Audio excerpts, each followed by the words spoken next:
Middle east में महायुद्ध जारी है। जंग के 3 हफ्ते पूरे हो चुके हैं। आज देखिए 21वां दिन है, लेकिन ये युद्ध कितना लंबा अभी और खिंच सकता है, ये लड़ाई कितने दिनों तक चलेगी, इसके बारे में अभी कुछ भी साफ नहीं हो पाया है।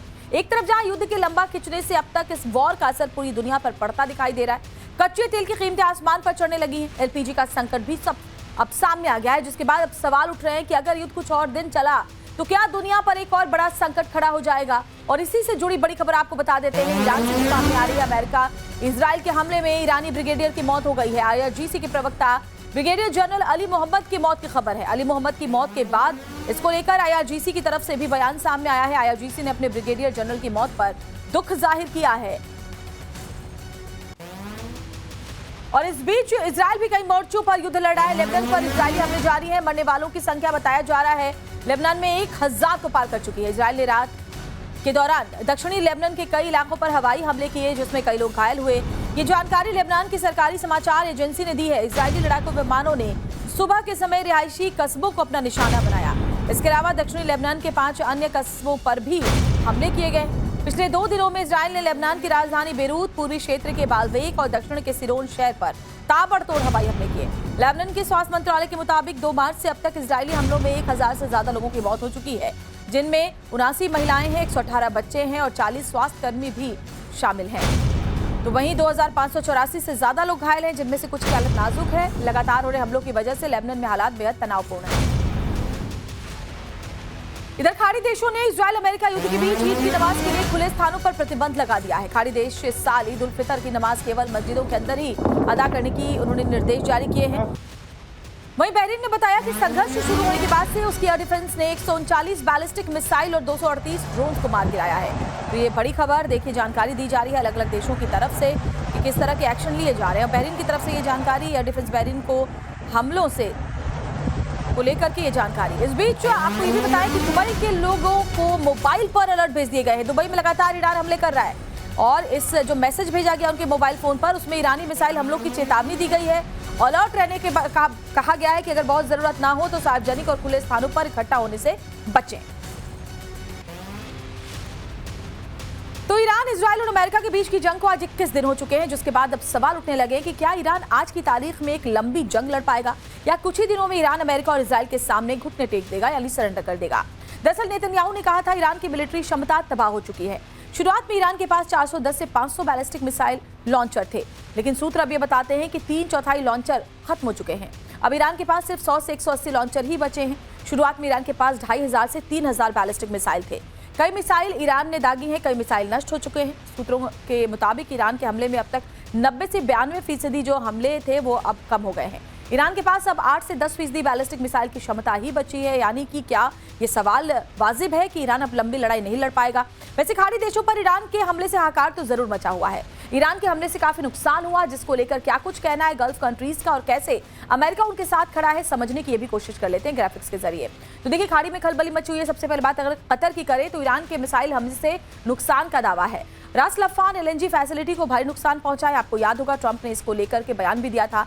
गैस निर्यात इसकी वजह से करीब 17% कम हो चुका है।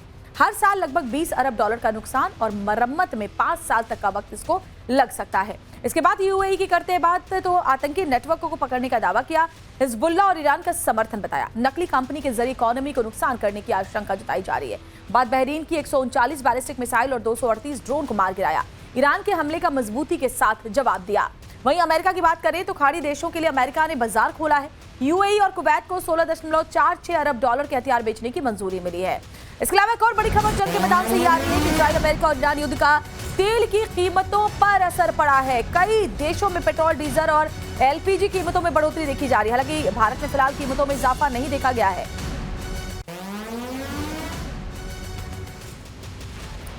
तो युद्ध से कई देशों में तेल की कीमतें बेकाबू हैं। 23 फरवरी से 16 मार्च के बीच कीमतों में भारी इजाफा देखने को मिला है। पेट्रोल की कीमतों में कितना बदलाव आया, ग्राफिक्स के जरिए इस बदलाव को समझते हैं। तो ऑस्ट्रेलिया की बात करें, पेट्रोल की कीमतों में 32% का इजाफा दर्ज किया गया है। अमेरिका में 24%, सिंगापुर में 21%, स्पेन में 19%।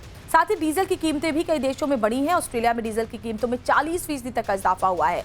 अमेरिका में 33%, सिंगापुर में 34%। वहीं भारत और ब्राजील की कीमतों पर फिलहाल असर पड़ता हुआ नहीं देखा गया और उम्मीद भी यही है।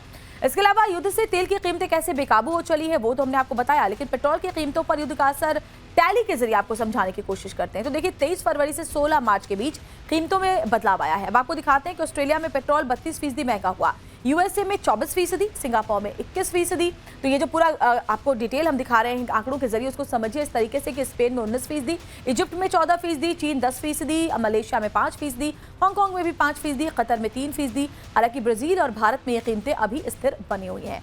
सवाल तो देखिए ये भी है कि तेल की कीमतें बढ़ क्यों रही है। तो चलिए इसके पीछे की सटीक वजह आपको बताते हैं। दरअसल वैश्विक ऊर्जा सप्लाई का एक बड़ा हिस्सा स्ट्रेट ऑफ हॉर्मुज से होकर गुजरता है और युद्ध का सीधा असर यहां दिखाई दे रहा है। 27 फरवरी तक यहां जहाजों की आवाजाही 106 जहाज प्रतिदिन थी, जो पिछले साल इसी समय 83 जहाज प्रतिदिन थी। लेकिन युद्ध के बढ़ने के साथ ही मार्च की शुरुआत तक ये संख्या महज 6 जहाज, सोचिए इतना कम प्रतिदिन पर आ चुकी है और इसी का असर पूरे वेस्ट एशिया में देखा जा रहा है। बड़ी खबर इस बीच ये भी आ रही है कि अमेरिका ईरान का युद्ध अब साइबर वॉरफेयर का रूप ले चुका है। इसी से जुड़ी बिग ब्रेकिंग ये है, अमेरिका की ईरान पर साइबर कार्रवाई, ईरान से जुड़ी 4 वेबसाइट्स को बताया जा रहा है कि बंद कर दिया गया है। तो साइबर वॉरफेयर पर अब जो ये पूरा युद्ध है वो घूमता हुआ नजर आ रहा है। अमेरिकी एजेंसियों का यह भी कहना है कि वेबसाइट्स ईरान की खुफिया agency ministry of intelligence and security की तरफ से चलाई जा रही थी और इनका इस्तेमाल साइबर हमला, प्रोपेगेंडा फैलाने और विरोधियों को डराने के लिए किया जा रहा था। अमेरिका का दावा यह है कि सोशल मीडिया और वेबसाइट्स के जरिए झूठी और अपमानजनक जानकारी फैलाकर लोगों की छवि खराब की जाती थी ताकि वो खुलकर बोलने से डरे। अब आपको बताते हैं कि जिन वेबसाइट्स को अमेरिका की तरफ से बंद किया गया है उनको लेकर अमेरिका क्या क्या दावे कर रहा है। तो उसको ऐसे समझिए कि ईरान के साइबर नेटवर्क पर शिकंजा कसा है अमेरिका ने 4 वेबसाइट्स को बंद कर दिया है। ईरान से जुड़ी थी ये चारों वेबसाइट्स और अमेरिका का दावा यह है कि ईरान इनसे साइबर हमले करवा रहा था। प्रोपेगेंडा फैलाने के लिए भी इन साइट्स का इस्तेमाल किया जा रहा था और साथ ही विरोधियों को डराने के लिए भी साइट्स इस्तेमाल किए जा रहे थे। हैंडाला हैक नाम का एक ग्रुप इस वेबसाइट्स को चला रहा था। रिकी मेडिकल टेक्नोलॉजी कंपनी पर साइबर हमले का दावा अमेरिका की तरफ से किया गया है, जिसके बाद इन चारों वेबसाइट्स को बंद किया गया है। अब आपको ये भी बताती हूँ कि अमेरिका ने जिन वेबसाइट्स को ब्लॉक किया है उनके हैंडल्स आखिर किन नाम से चल रहे थे।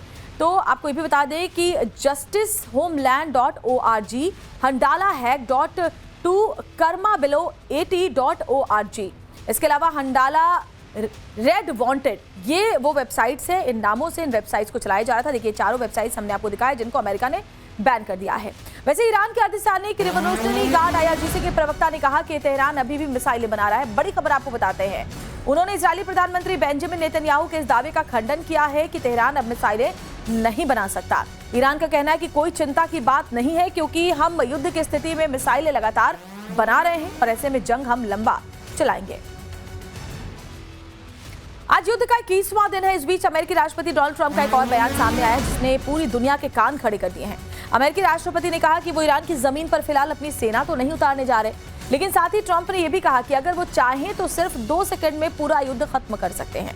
ट्रंप ने कहा कि मौजूदा हालात में दुनिया बहुत अस्थिर है और कोई अंदाजा नहीं लगा सकता कि किसके पास कौन से हथियार और कितनी शक्तियां हैं। ट्रंप ने कहा कि ईरान दुनिया के लिए गंभीर खतरा है और इस बात पर उनसे सभी देश सहमत हैं। और इस बीच एक बड़ी खबर यह है कि अमेरिका ने ईरान के ड्रोन को मार गिराया। ड्रोन को गिराने का एक वीडियो भी सामने आया है। बगदाद में कामिकाजी ड्रोन को मार गिराया गया है और ये जो वीडियो है वो ये बताने के लिए काफी है कि कैसे अमेरिका ने ईरान के कामिकाजी ड्रोन, जो बहुत ही शक्तिशाली और सटीक माना जाता है, उसे मार गिराने में सफलता हासिल की है।